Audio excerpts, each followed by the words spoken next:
Bismillahirrahmanirrahim. Assalamualaikum warahmatullahi wabarakatuh. Perkenalkan, nama saya Pujan dari kelas 12 Farmasi. Saya di sini akan menjelaskan tentang demokrasi Pancasila.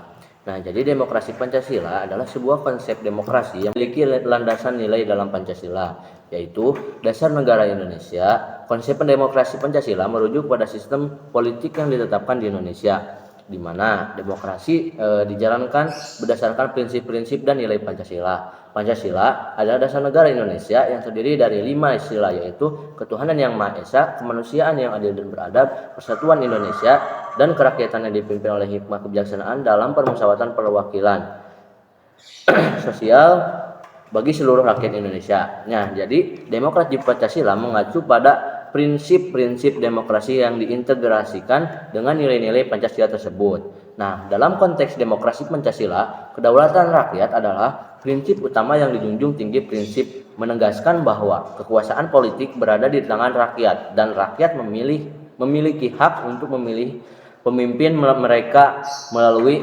proses pemilihan umum yang demokratis. Nah, dalam demokrasi Pancasila ada ciri-cirinya. Yang pertama, dasar nilai Pancasila. Dasar nilai Pancasila. Terus demokrasi Pancasila yang didasarkan pada nilai-nilai Pancasila, yang yaitu ketuhanan yang Maha Esa, kemanusiaan yang adil dan beradab, persatuan Indonesia, dan kerakyatan yang dipimpin oleh hikmah kebijaksanaan dalam permusyawaratan perwakilan, dan keadilan sosial bagi seluruh rakyat Indonesia. Nilai-nilai yang menjadi pedoman dalam menjalankan sistem politik dan mempengaruhi kebijakan publik. Nah, yang kedua ada kedaulatan rakyat. Demokrasi Pancasila mengutamakan kedaulatan rakyat sebagai prinsip utama. Kekuasaan politik berada di tangan rakyat dan diwujudkan melalui pemilihan umum yang demokratis. Rakyat memiliki hak untuk memilih pemimpin mereka dan berpartisipasi dalam proses pengambilan keputusan politik. Nah, yang ketiga ada keberagaman dan toleransi. Ciri khas demokrasi adalah pengakuan terhadap keberagaman sosial, budaya, dan agama di Indonesia. Demokrasi mendorong adanya kerukunan, toleransi, dan menghargai perbedaan dalam masyarakat.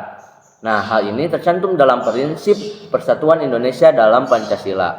Terus yang keempat ada gotong royong. Konsep gotong royong atau kerjasama dalam masyarakat juga menjadi ciri demokrasi. Di Pancasila, masyarakat Indonesia didorong untuk bekerja sama dalam mencapai tujuan bersama, dalam membangun maupun dalam menjaga keharmonisan sosial. Gotong royong menjadi landasan dalam membangun solidaritas dan persatuan. Nah, yang kelima ada perlindungan hak asasi. Demokrasi Pancasila mendapatkan pentingnya perlindungan hak asasi manusia. Setiap warga negara memiliki hak-hak dasar yang harus dihormati dan dilindungi, termasuk hak atas kebebasan berpendapat, kebebasan berekspresi, hak untuk berorganisasi, dan hak untuk beragama. Yang keenam ada partisipasi publik.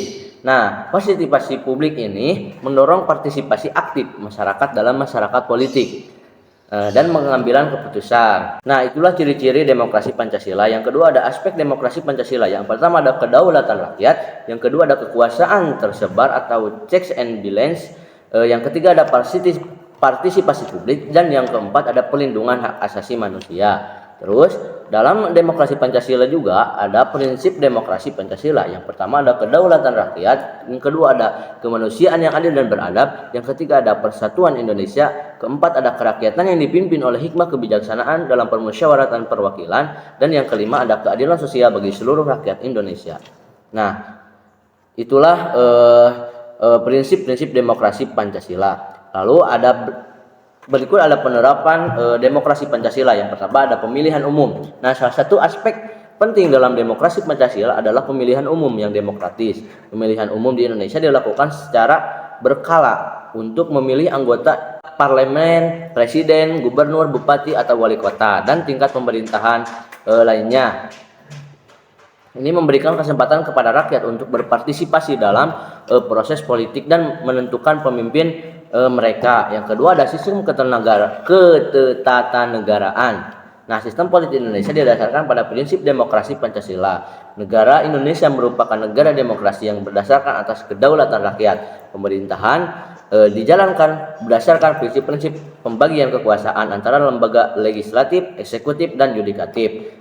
Nah, prinsip-prinsip Pancasila juga terancam dalam Undang-Undang Kebijakan Negara. Yang ketiga ada partai politik. Nah, partai politik ini memiliki peran penting dalam demokrasi Pancasila Indonesia. Partai politik di Indonesia diatur oleh undang-undang dan berperan dalam mempengaruhi kebijakan publik, mengusulkan calon-calon pemimpin, serta menjadi wadah berpartisipasi politik bagi warga negara. Partai politik diharapkan mempromosikan dan menerapkan nilai-nilai Pancasila dalam kegiatan politik mereka. Dan yang keempat ada mekanisme konsultasi publik, dan yang kelima ada perlindungan hak asasi manusia. Nah, jadi kesimpulannya yaitu demokrasi Pancasila adalah sistem politik di Indonesia yang mengintegrasikan prinsip-prinsip demokrasi dengan nilai Pancasila. Ini melibatkan kedaulatan rakyat, keberagaman, toleransi, partisipasi aktif masyarakat, perlindungan hak asasi manusia, dan persatuan bangsa. Konsep ini menggabungkan prinsip-prinsip demokrasi universal dengan kearifan lokal Indonesia. Implementasinya dapat bervariasi tergantung pada interpretasi dan perkembangan politik Indonesia. Nah, itulah penjelasan dari saya tentang demokrasi Pancasila. Nah, cukup sekian yang bisa saya sampaikan. Mohon maaf bila ada kesalahan, dan terima kasih yang telah mendengarkan. Semoga apa yang telah saya sampaikan menjadi manfaat untuk kita semua. Amin ya Allah ya rabbal alamin. Sekali lagi terima kasih dan mohon maaf. Wassalamualaikum warahmatullahi wabarakatuh.